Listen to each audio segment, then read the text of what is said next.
పూరా లోకల్. నమస్తే, welcome to పూరా లోకల్. కాంగ్రెస్ పార్టీకి కొన్ని కోట్ల మంది హిందువుల ఆరాధ్య దైవం శ్రీరాముడు అంటే ఏమాత్రం ఇష్టం లేదన్నట్లు ప్రస్ఫుటమైపోతుంది.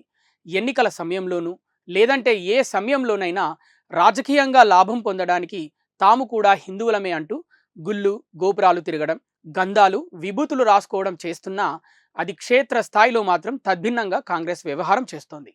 కాంగ్రెస్ నేతలు ఎవరో చేస్తే వేరుమాట, సాక్షాత్తు ఆ పార్టీ యువ నాయకుడు అంటూ పేరొందిన రాహుల్ గాంధీయే ఇలా చేస్తుంటారు.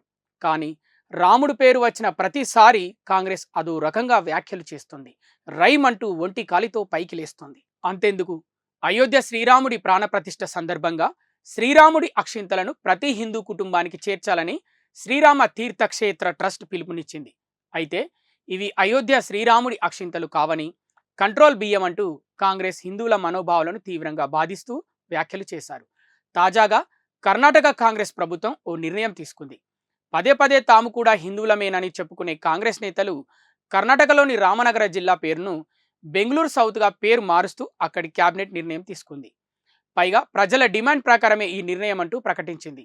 విడ్డూరం ఏమిటంటే, రామనగర జిల్లా అన్న దానిని ఎవరు మార్చమని అడిగారు? హిందువులకు రాముడంటే పడదా? అలా కాదే, మరి ఏ వర్గం డిమాండ్ ప్రకారం ఈ నిర్ణయం తీసుకున్నారో కాంగ్రెస్ ప్రభుత్వం స్పష్టం చేయాలి. జిల్లా పేరు మాత్రమే మారుతుందని, మిగిలినవన్నీ యథాతథంగానే ఉంటాయని మంత్రి హెచ్కే పాటిల్ ప్రకటించారు. ఈ నిర్ణయంతో హిందువులు తీవ్ర ఆగ్రహం వ్యక్తం చేస్తున్నారు. ఇవి ఇప్పటివరకున్న అప్డేట్స్. మరిన్ని అప్డేట్స్ కోసం చూస్తూనే ఉండండి పూరా local, your choice for local voice.